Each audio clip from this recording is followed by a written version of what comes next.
premiers éléments importants, c'est déjà que les Y, c'est un désengagement programmé. On disait tout à l'heure qu'effectivement c'était la génération Erasmus. Ce sont des jeunes qui ont été habitués à pouvoir bouger et aller voir ailleurs. Et l'une de leurs caractéristiques, c'est que dans ma carrière, je prendrai des times out pour faire ce que je veux. Je prendrai des moments où je m'arrêterai et je m'en irai. Enfin, je suis sûre que parmi vous, vous avez des enfants de ces âges-là et qui vont vous dire « Ah ben non, là, j'arrête là et puis je vais faire le tour du monde. Hein. » Et ce que l'on vous dit aujourd'hui sur les Y et les Z, c'est valable au niveau mondial. C'est oui. Pas simplement un phénomène simplement français. On parle de génération de geeks. C'est quoi un geek? C'est quelqu'un qui, évidemment, qui a une appétence folle pour le numérique, l'internet, les jeux, etc. Voilà, quelques chiffres qu'on vous a livrés ici. Vous voyez les évolutions entre 2012 et 2015. On n'a pas celle de 2017, mais on peut présupposer que de toute façon l'évolution n'est pas baissière, quoi qu'il arrive. Vous voyez que notamment dans les statistiques, près de 400 SMS par semaine, ce qui finit par poser parfois des problèmes en termes de concentration sur le travail, parfois même de sécurité dans des milieux industriels. Nous, on a raisonné en termes de risques, mais aussi d'opportunités. Il n'y a pas 50 solutions. Soit on diabolise les Y, et on en fait des ennemis de génération, ce qui est absolument absurde, et en plus qui ne résolvent ni problème, ni performance future de l'entreprise, et raisonnons aussi en opportunités. Si on raisonne en termes de risques, de quoi s'agit-il? C'est bien sûr le mélange perso et pro. En d'autres termes, vous l'avez vu dans le petit film, un jeune Y aujourd'hui, il n'a plus de PC, c'est ringard. Il a sa tablette, il a son portable, il fait tout avec. Donc il amène le travail à la maison, il amène la maison au travail aussi également. Ce qui est très compliqué à gérer aujourd'hui sur des codes de comportement. D'autre part, c'est un phénomène de désociabilisation et de perte de réalité. Quand on est en réseau, enfermé 24 heures sur 24, si je puis dire, les week-ends et les soirs, avec ses copains, il y a une problématique effectivement de rapport relationnel humain. La dématérialisation des relations humaines et sociales aujourd'hui pose problème pour les entreprises, il faut être très clair avec ça, et c'est compliqué de ce point de vue-là.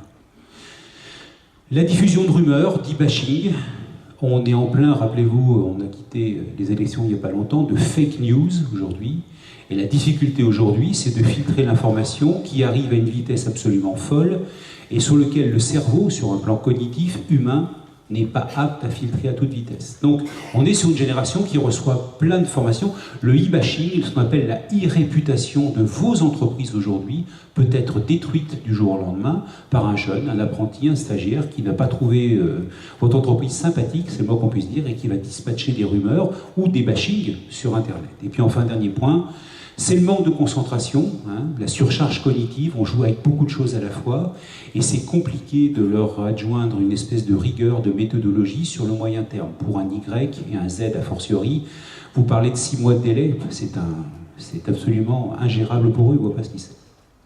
Alors, si on raisonne par contre en opportunité, d'une part, c'est la souplesse, la capacité à s'adapter, d'être agile, voilà, l'agilité, la créativité. Ça, c'est important. Ce sont, lorsqu'on interroge, et nous on travaille avec des entreprises qui intégrent puissamment des Y, disent ils ont fait beaucoup de bien. Ils ont secoué les vieux barbeaux, excusez-moi, les vieilles routines, les pantoufles existentielles, et ils apportent beaucoup de choses, pour peu que les X les écoutent, les intègrent, et raisonnent en termes de coproduction, de travail en équipe. Autre caractéristique après l'hyperconnexion, c'est le fait qu'il n'ait pas peur. Et ça, c'est un élément important. Effectivement, c'est une génération qui n'a connu que des attentats, la crise de la dette, le réchauffement climatique, le terrorisme. Ça fait partie de la vie, mais de toute façon, voilà, il faut bien continuer à avancer. Donc, pour eux, ça, c'est un élément important. Les 30 Glorieuses, comme on parlait tout à l'heure, ça, ils ne savent pas ce que c'est, puisque eux, ils ont plutôt été dans les 30 piteuses. Hein. Et par contre, ils ont confiance. Et donc ça, c'est un élément super fort. Eux, ils ont confiance en eux et ils savent que les choses vont pouvoir aller.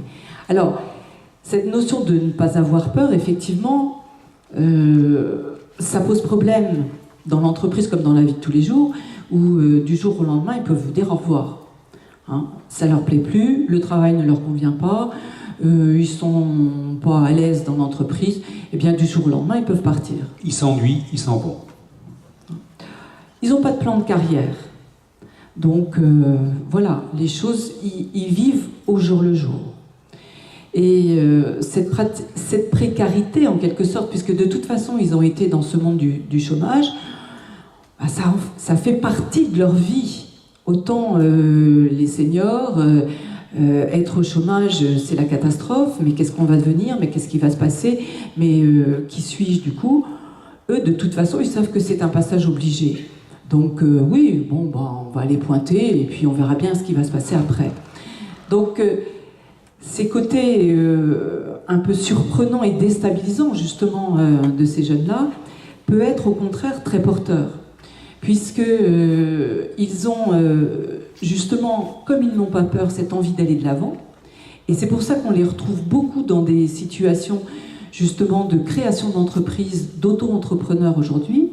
Et beaucoup de jeunes, et pas que des étudiants, mais on voit aussi maintenant des lycéens qui se lancent pour faire des petits boulots, monter des petites sociétés dans le monde du numérique, la création de sites internet et autres. Des applications. Vraiment, les applis, complètement. Donc ça, c'est vraiment des choses qui sont à leur portée. Ce qui veut dire qu'ils ont véritablement aussi des capacités de rebond importantes. Et ça, c'est un élément un souffle d'espoir et autres qui fait que, voilà, bah, les choses vont bien se passer. Et aussi, pourquoi? Parce qu'ils sont réactifs et créatifs.